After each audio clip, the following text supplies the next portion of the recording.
I'm just gonna make this. I'm gonna try to keep an eye on this and watch it short. I'm just gonna say that my health problems are getting worse, and I can't find housing anywhere that's on the ground floor. I can't find nothing available. I can't find any people in positions of authority to help me find anything, and I'm getting concerned. Like I said, that really bad asthma attack when I couldn't breathe, I thought it was literally gonna kill me, and I've had two of them so far. Not to mention that the struggles walking up and down the steps. But like I said, maybe that whole thing with the package being delivered by FedEx instead of the post office out of nowhere, because I told Amazon I couldn't carry it up the steps. Um, I think of that maybe as like kind of like the reminder the Lord works in mysterious ways.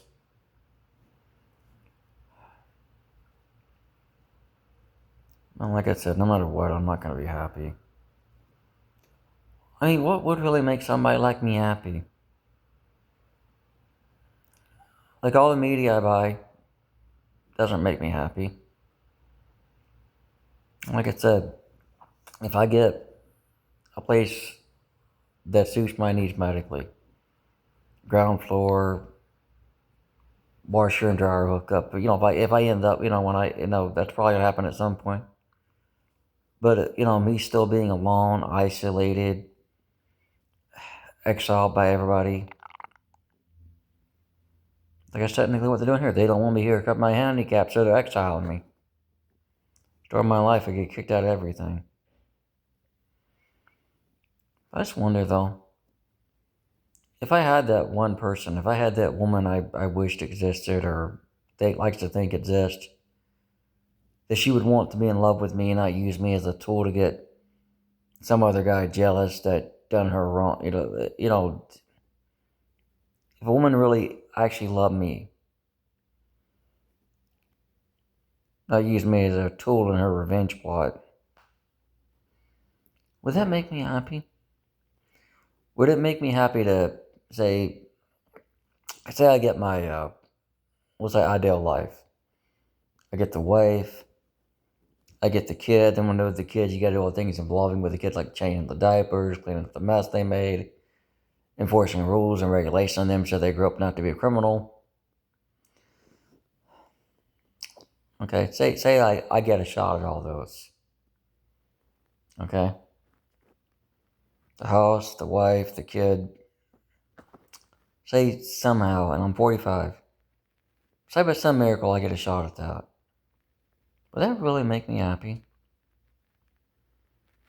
I mean, would it? I mean, because like I said, if I bring a wife, a kid, and what's an actual house, that brings in other things, other stresses, like keeping the yard up, dealing with the kid when they don't want to behave,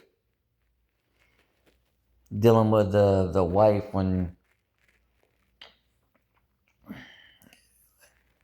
she wants me to go um, with her to her, I don't know, we'll say her great aunt's second wedding, and I don't want to go to her great aunt's second wedding because say I don't like the guy her great aunt's marrying because the guy's got a drug abuse history. We all know I hate drug addicts. And the guy even currently, like, say he even currently still does drugs. Because, like, so if I get married, I have to put up with this this woman's in-laws, the in-laws. And I know this is the running gag in media. Every man says his mother-in-law sucks. I mean, think about it. I have to put up with somebody else's weirdos in their bloodline. I'm not saying I don't have my own share of weirdos, but like, you ever think I'd have to go to crap like some aunt's crazy wedding married to Freddie the crackhead, or hear the wife complain on and on about um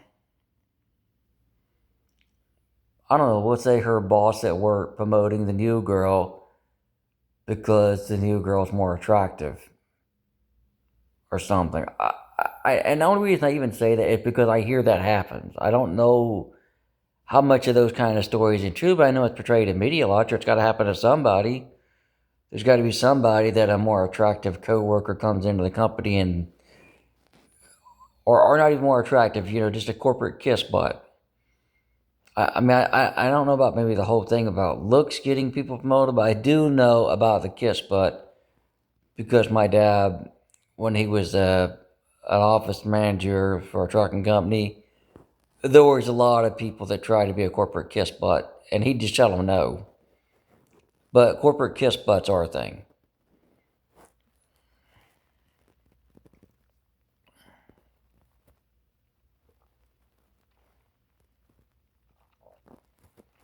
Yeah, so think about it. If I did have that wife and I did have that kid and I did have that house, I'd have to deal with all those things. All the pros and cons of that life. Like, we get like the kid, ends up a daughter. Daughter ends up interested in Mr. Bad Boy. The guy the police just came to the high school and picked up because he stole the guy down the street the car last night. And daughter wants to date that guy. I said, not on my watch. I told her she could have a boyfriend, but she can't have a guy just walking out of there in handcuffs. But we all know how that works according to media and mythology. If you have a daughter and tell her she can't date Freddie the Felon, then what's she gonna do? Go getting Freddie the Felon, stole Oldsmobile, and disappear into the night. Why do women do that crap anyway? Why do y'all choose those kind of men? Why do y'all choose Freddie the Felon? Why do y'all choose them? Just why? Why do you like getting this stolen Oldsmobile with Freddie the Felon and skip town and then when Freddie the Felon bells on you, leaves you in the Motel 6 with no money and no food, then you call your parents crying and begging them to come get you because they were right in the first place and you were an idiot. Why do you women pick that kind of... It is kind of funny. That actually happened in my local area. There was a teenage girl that went missing a few years ago. And it turns out that's exactly what she did. She went away with Freddie the Felon to some cheap motel room somewhere. They thought she'd been... No, she went away willingly with Freddie the Felon. Her parents did not approve of Freddie the Felon. And they put out a search party and all this. Yeah, and the girl just went off and had a relationship and a boom boom bam bam with a guy her parents didn't approve of. Why do women do that? Why?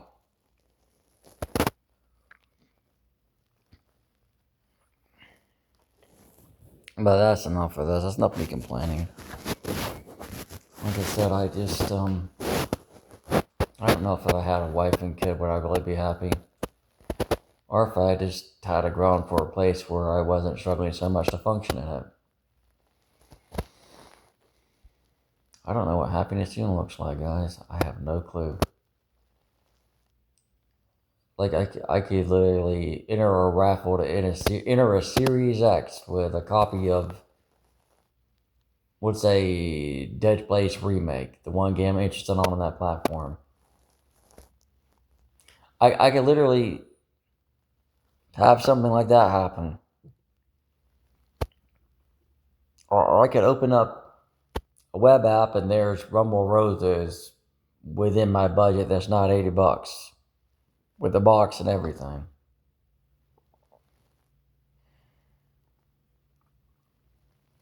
Any number of those things don't... This is, like I said, nothing makes me feel happy. I don't know what happiness is. I don't think I ever will.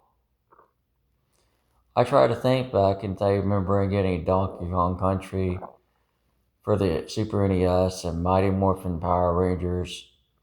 But that's like it, that those memories are what made me buy this Power Rangers crap to begin with.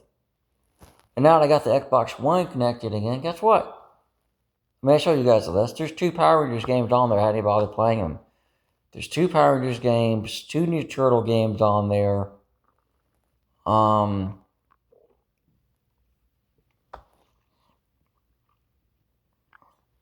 There's Halo, there's Crash Bandicoot Team Racing, there's Uno, there's all kinds of crap on that thing. And I got the internet calculated finally after messing with it enough, though it's stable now.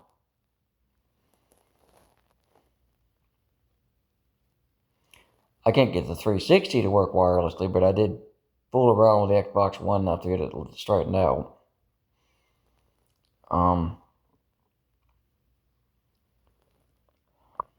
Yeah, like I said, material things don't make me happy, and would another person really make me happy? Especially if that another person wants to have a bunch of crackheads in the family. We know I had crackheads. What if the woman I end up, say, falling for? I love her with all my heart. And then she's got like I don't know, we'll say a brother, and her brother's in and out of trouble with the law with drugs.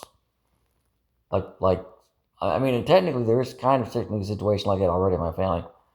My brother's wife, her brother is been incarcerated just about his whole life. I don't think it's for drugs. I think it was for theft. He was a thief or whatever. But yeah, like crap like that. Again, what if I fall? But like I said, what if? And I'm not saying my family's perfect. We got some crackheads in there. They're actually service veterans, but we got some. But I blame the military for that. They got them hooked on that crap overseas, and they come back stage hooked on it. I think you guys should add rehab into your return to the public life part of getting out of the military, idiots. And that's why we have so many crackheads, because of the military. Because they let them go over there and smoke all that crap, and then they come back hooked on it. And they want to say it's a... I mean, you guys let them get a hold of that stuff when they're over there anyway, dickheads. Politicians, morons. Maybe they should add getting out of the military, add detoxing off of substances should be added to the return to suburban life protocol. It's kind of funny, there was an ex-Marine that told me that they need some kind of deprogramming before they get released. And this is from a guy who was a Marine, who had a drinking problem, and ended up with liver cancer and dying. Because his vice from after serving in the first Desert Storm was alcohol.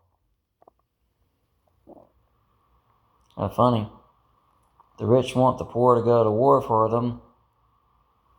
They want to program them to be killing machines, but they don't want to program them to come back and be husbands and fathers and productive members of society.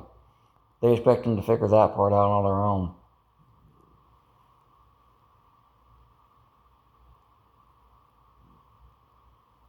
I feel sorry for anybody that you have to go in the military, no matter which country you live on. Because you're not fighting for a reason it's yours. You're fighting for some rich asshole's reason.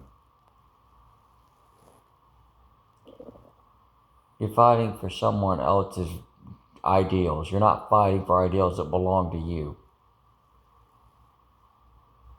You're fighting for someone else's reasons. All those guys over there at Iran, Iraq, wherever the hell else they want to send them to kill each other over. You guys are fighting for some rich assholes' world domination plans. Whether they're rich assholes, Biden, Trump, Putin, or whatever the hell else these names are going to have throughout history. Every soldier doesn't fight for a reason it's theirs. They fight for some rich asshole's reason. If you ask me, I think we ought to put the rich assholes in a box ring and let them beat the shit out of each other. Who cares if they're all 80 years old? Why should the poor die for the rich's bullshit?